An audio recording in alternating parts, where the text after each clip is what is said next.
All right, well, hey guys. Hopefully you guys are all having a great morning so far. I know we had a lot of really exciting news this morning that I was super stoked to get to share with you guys today. But while a couple of you guys are grabbing some more chairs, getting situated, I mentioned this earlier, but in case you came in later, today you're just sitting in your small groups, but you're actually going to have small groups later in your regular locations. So I know the table side of things is crazy distracting. But try to not be distracted by us being at our tables. Make sure you guys lock in for today's message as we dive into it. But we're actually going to send you guys to your regular small group locations for the message. So if you're at a table, if you're on the table that's like the side that's closest to me, and you're like naturally that makes you sit the other way, you can feel free to just go ahead and turn your chair around like the other way so you're facing like normal direction, because you're not going to really need your table. The tables are really just there so that we were already set up for our mission trip meeting right after the service. So don't worry about facing your table. You don't want to look at those guys anyway. Just kidding. All right. So anyway, today we're jumping into week 2 of our series called Empty, and I was looking at some research stuff. And I saw this thing that was really fascinating. That several years ago they were doing this test, and they sent a bunch of students through a driving simulator. So like a big driving simulator, and they told them, hey, like this is we just want to see like just do the best you can do in the best time you can do it in, and to drive through the simulator. All right, so they sent them through once, the group of students. And then after they, kind of met with them, they sent them back in again the second time. But the second time, they told them that their friends were in the other room, and there was cameras, and they could actually watch them how they did on the simulator. All right, and so naturally, whenever people are watching you, it makes you want to do your best, right? Like if you know you're being watched. Well, not really. Not in this case. What ended up happening was, as these guys were going through this test and they thought that their friends were watching them, they actually ran 40% more lights and they got in 60% more accidents, all right? Because they thought their friends were watching them in the other room. They thought that they had to show off for them. They thought they had to perform better. They thought they had to perform faster. They thought they needed to book it through stuff to try to impress the person beside them, right? In this driving simulator, nobody's impressed with you, hey, you're the best driving simulator person in the world. No, it's not like a sticker that they give you for that, right? It's not a thing. But they performed significantly, statistically worse because they were trying to impress their friends. The reality is we all get that. We've all done that before, right? We've all acted like that. We've all done something stupid. We've all said something stupid because we were trying to impress somebody else, right? I remember, anybody else? Is it just me? Anybody else ever do or say something stupid to impress other people? All right? Most of you aren't raising your hand because you're like, well, they wouldn't be impressed with me if I raised my hand. One thing I'm I'm so cool I wouldn't raise my hand ever.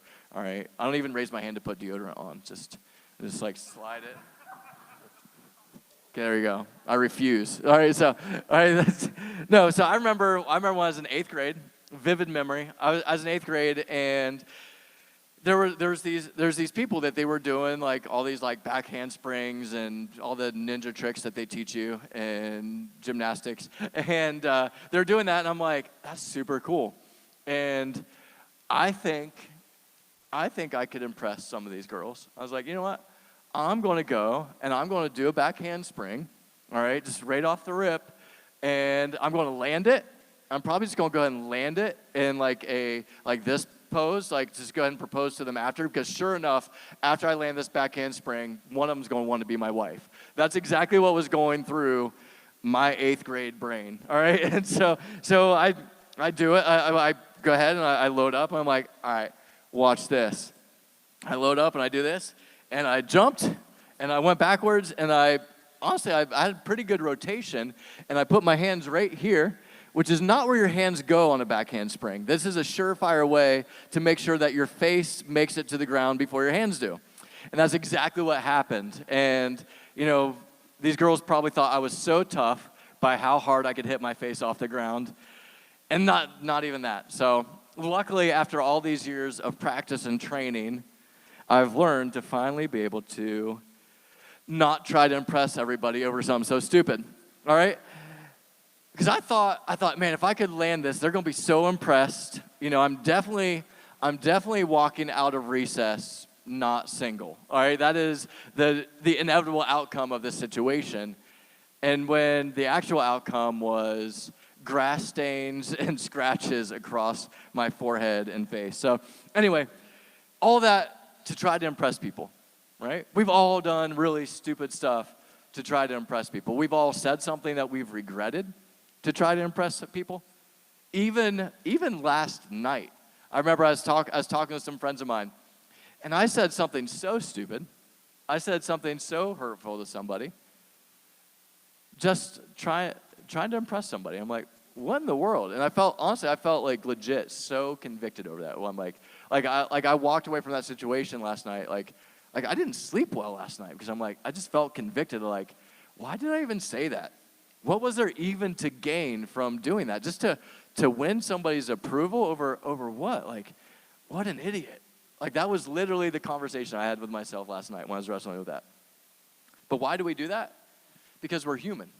Because we live in a fallen, broken world, and we sometimes try to compensate for this giant hole that we have placed in our hearts because of the fall. Because of sin and brokenness, we do stupid things to try to fill that emptiness sometimes. Last week we talked about we talked about Judas Iscariot and how he was trying to fill this hole in his heart. Literally, Jesus is staring him right in the face, and he's trying to fill this hole in his heart, not with Jesus, but with money, with stuff, with monetary gain. And he sells out, and he sells Jesus down the river to the Pharisees so that he can make 30 pieces of silver. All right, this week we're talking, and it wasn't worth it, right? He didn't even keep it. He was so racked with guilt.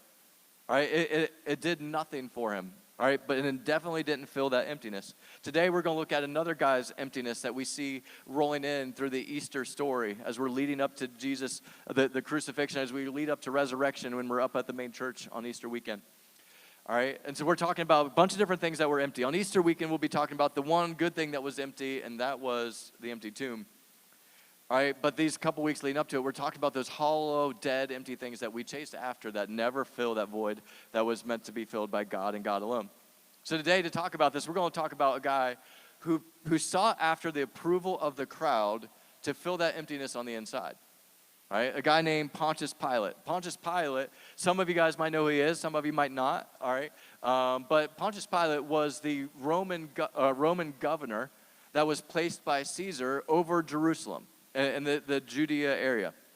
All right, so here he is serving as governor over the Jerusalem region, all right? And his job is to be that Roman enforcer, all right, from serving under Caesar.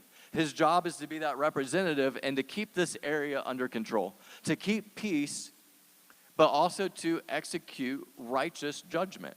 All right, to be a good judge over the people and sort through the stuff that leads to turmoil in that society. That's what Pilate's job was supposed to be.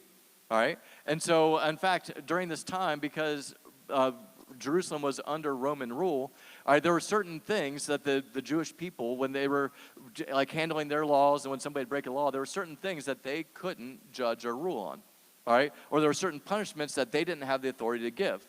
So what happens is the Pharisees actually take Jesus to the Roman governor, to Pontius Pilate, because they want him executed.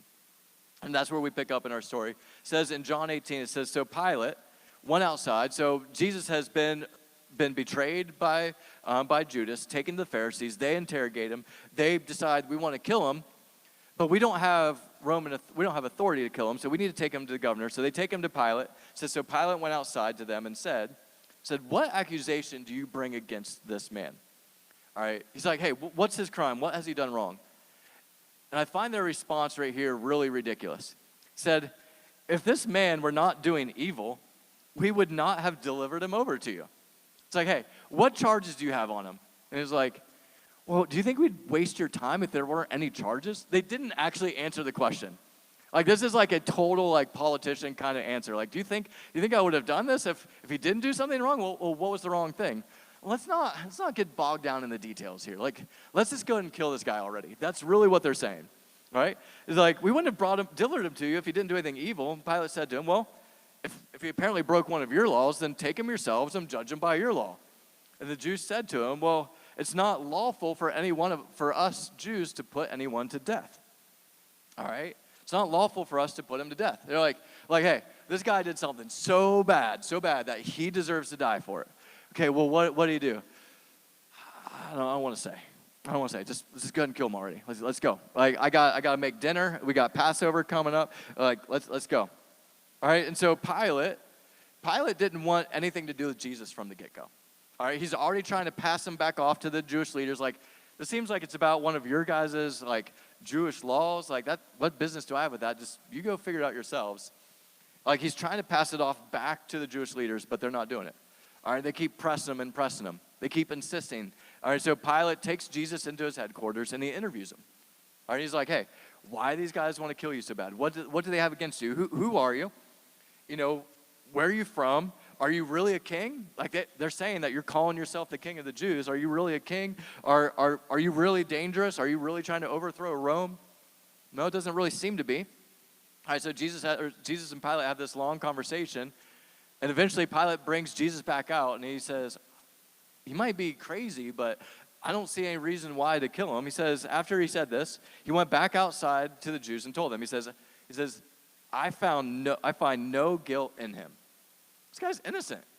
Why are we wasting our time here? Like, what did he do that was so bad? Like, I find no guilt in him. Day should be done. Should be able to wrap up, like, clock out. Like, all right, get out of here. Go, like, you're free. Like, rest of you chill. I'm giving him a 10-second head start. All right. Like, that's how it should have went down, but it didn't. It says, but you have a custom so Pilate's like, hey, I've found 0 things wrong with him. But I'll tell you what. I know we have this kind of custom where every Passover, I release one of your prisoners to you. He says, so who do you want me to release to you? This Jesus, the king of the Jews? You know? And then they cried out, no, not this man. We want Barabbas. Now, it goes on and says, now Barabbas was a robber, he was a murderous thief, right? So they're like, no, we don't want Jesus. We want Barabbas. So he offers up Jesus, this guy who's been going around healing people from diseases, raising people from the dead, preaching to the masses, bringing joy and peace and just great teaching to people. He's been doing all this stuff. He's been feeding the masses. He's been doing these ridiculous things. That there's demon-possessed people terrorizing towns that now are like dressed normal and like going to work regularly. Like what's happening? This guy who's like robbing people, killing them, like this murderous robber. And you guys want Barabbas? Like I thought, Pilate very intentionally is trying to put polar opposites here, right? He's like, hey, you guys want this guy, or do you guys, he's thinking like, who all do we have in prison? Oh yeah, or do you want this guy? I'm like, yeah, we'll take him. We'll take Barabbas. And so, and that's, what Pilate's really trying to do here. Pilate could have just sent Jesus free, right? He had the authority to, right? He had the authority. There was 0 crime. He's like, I found no guilt of him. That usually means you get to like leave after that, right? But Pilate is trying to get out of making a very unpopular decision. He knows that if he doesn't give the people what they want, if he doesn't give the people what they want, then people are going to be mad at him. He's afraid that they're going to talk bad about him. He's afraid that they're going to riot. He's afraid that they're going to, protest and send it all the way back up to Caesar himself. All right, so he thinks about it. He's like, I remember Jesus saying that he was from Galilee. And this Herod guy, the appointed ruler over Galilee, appointed by Rome, the Jewish leader there, hey, he's in town for Passover. How about I send Jesus over to Herod instead? So they march, he's trying to pass the buck on to somebody else. They march him over to Herod. Now remember, this is the same Herod who, when just a few weeks or months ago, some good Pharisees come to Jesus like, hey, we want to warn you, you better look out, you better go into hiding because Herod wants to kill you. Herod wants to take you out. He has threatened that he wants your head. And Jesus says in such a baller way, he's like, you go tell that fox, I got this to do, and then I'll die when I'm good and ready. That was Jesus' response to Herod. So now these soldiers are marching Jesus over to go see that Herod. And he gets there, Herod starts asking him questions. he starts pressing him. He starts asking him, hey, can you do a little miracle for me? Can you show me? I've heard some like wild stuff about you. Can you do one of those like things? All right, Jesus kind of stands there silently. And Herod's just like, dude, you're just crazy, all right? Get out of here. He sends him back to Pilate. All right, so I'm sure Pilate sees Jesus rolling back in with the guards. He's like, this again. I thought this was off my plate. All right, and so Pilate goes on and says, you brought this man to me, now he's talking to the people, as one who was misleading the people. And after examining him before you, behold, I did not find this man guilty of anything, of any of your charges against him. And neither did Herod, all right, one of your own people, for he sent him back to us too. He says, look, nothing deserving of death has been done by him, right? That should be it right there. Nothing deserving of death has been done by him. All right, and then he follows up by saying this. He says, so I will therefore punish him and release him. Like what? like he's like, I will punish him and release him. Imagine that for a second. You guys, anybody here ever get like in trouble or interrogated for something that you didn't do? Like people were grilling you, like, did you do this? Blah, blah, blah. And you're like, I didn't do it. Like maybe you were with the people that did do it. Maybe it just looked like you guys did it, and it had nothing to do with you or your friend group at all. But people were like insisting that you were a part of this. And imagine after a little bit, they're like, actually, we figured out there's other people who even confessed. Like you weren't even close to there. You weren't even in that same place. Like you weren't even in the same state that day. So we're just going to beat you nearly to death and then send you on your way. Like, what about that whole I didn't do it part? Like that's exactly what's happening to Jesus right here. Right? He says, hey, I have found nothing deserving of death. Like he hasn't done anything wrong. So let me just go have them beat the snot out of him, and then I'll send him back to you. So Pilate orders for Jesus to be brutally beaten. All right, in fact, they whip him or flog him with what's known as a cat of nine tails, which is this whip, right? And it has a handle, and it has 9 smaller whips coming off of it that are braided with have pieces of bone, pieces of broken pottery, and stuff like that woven into it, and ball beads into it, like metal beads, so that when it hits, it would pound and it would rip apart the flesh. This is what Jesus gets for being found innocent. Like, think about that for a second. All right, this is Pilate sending him through this because he's hoping that if I just do this, now all of a sudden they march Jesus back out to the people, and he presents him to the crowd, and he's like, hey, just a quick reminder, he did not do anything wrong. But is this good enough for you? Does this finally satisfy you? Right? That's exactly what Pilate's asking. See, time and time again, Pilate tried to get out of deciding about Jesus. He tried giving him back to the Pharisees. He tried trading him for Barabbas. He tried sending him to Herod. He tried having him beaten. But nothing would satisfy the crowd. They wanted execution. They wanted Jesus crucified. See, but here's the thing is Pilate knew all along Jesus was innocent. At any point in time, Pilate could have done the right thing. He could have said, I don't care what the crowd's saying.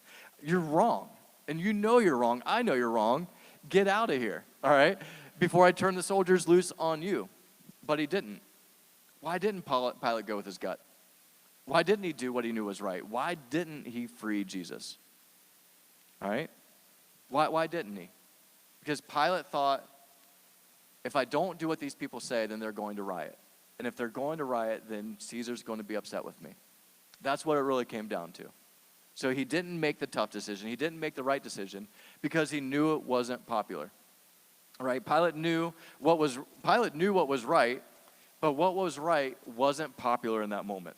So instead of standing up to the crowd, he went with the crowd at the expense of an innocent man's life.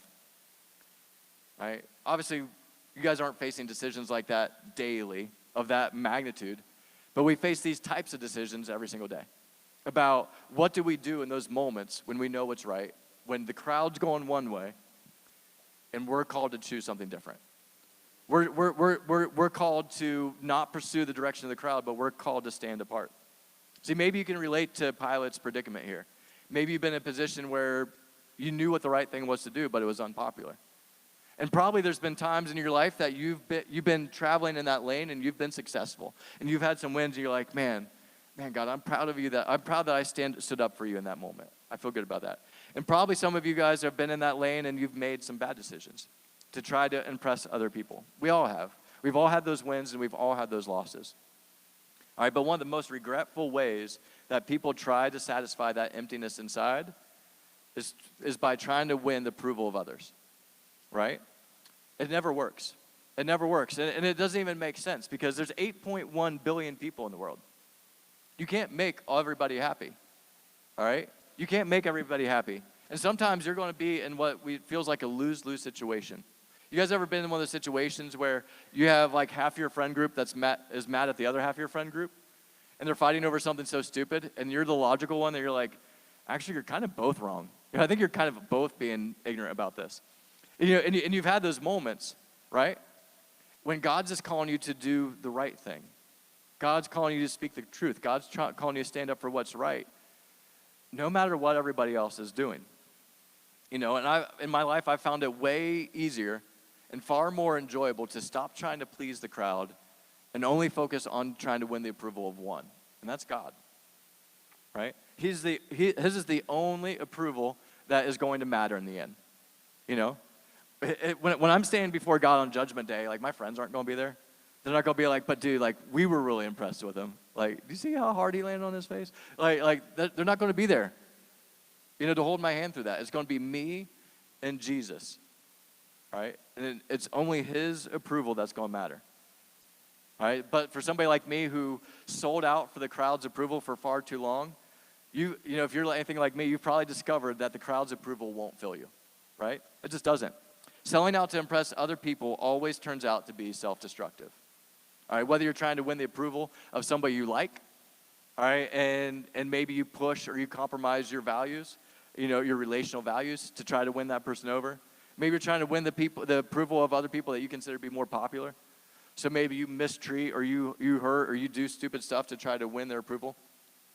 See, Pilate's attempt at winning the people's approval didn't work. And he knew that. And so what does he do? He steps up and he says, I'll tell you what, I'm going to give you guys what you want.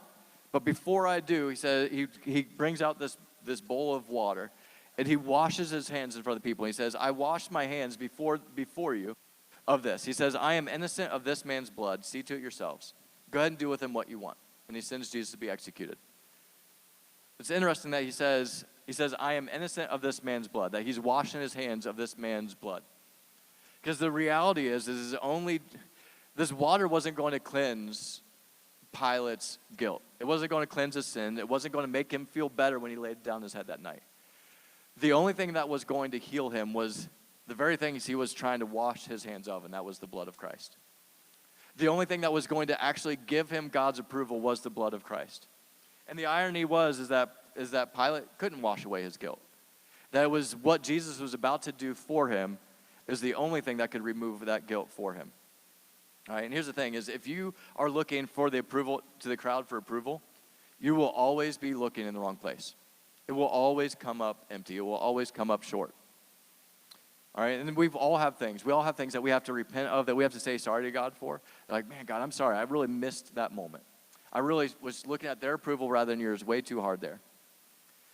But here's the beauty of it, though, is when Jesus went to the cross, Jesus didn't go to the cross because Judas sold him out. He didn't go to the cross because the Pharisees had issues with him. He didn't go to the cross because Pilate was too chicken to do what was right in this moment. Jesus went to the cross because he wanted you. Jesus went to the cross because he chose you. Jesus left his throne in heaven to come down for the exclusive purpose of going to the cross to save us from our sin. Jesus knew where he was going all along before he even showed up onto the scene. All right, how do we know Jesus went so willingly? Because Jesus had said in John 10:18, he says, no one takes my life from me, but I give it up willingly. Why was Jesus silent when he's standing before Pilate? Why was he silent when he stood before the Pharisees and before Herod? Because if he spoke the truth, if he really let them know the truth, then they wouldn't have let it happen, right? He knew where he had to go. Like Jesus could have just showed and revealed how much God he was in that moment. But he didn't, because he knew he had to make it to the cross so that he could make it to you and I. Because the truth of the matter is that not a single one of us could ever earn or win God's approval. But God's approval is given to us because when God sees us, he doesn't see our sinful record. He sees Jesus' perfect, spotless record on your behalf. And that is the beauty of the gospel. is that even when we fail, even when we make mistakes, God sees his son when he sees you. When you accept Christ, God sees his son when he sees you. And that's what a relationship with Christ means. But what that relationship does, though, is it makes us want to do better next time. It makes it so that next time that we're in those situations, we say, God, I know I don't have to earn your approval, but in this next moment, I'm going to play for an audience of one. That I hope I make you proud. I hope I bring you joy in this next moment. That I would be found faithful in your eyes with every single thing that comes my way. That I'd stop chasing after the approval of others because it's always going to come up empty. And that I'll see that I'm already wanted, desired, and approved of by you. So in this moment, I just want to honor the approval you've given me by being faithful to you in this moment as it presents itself.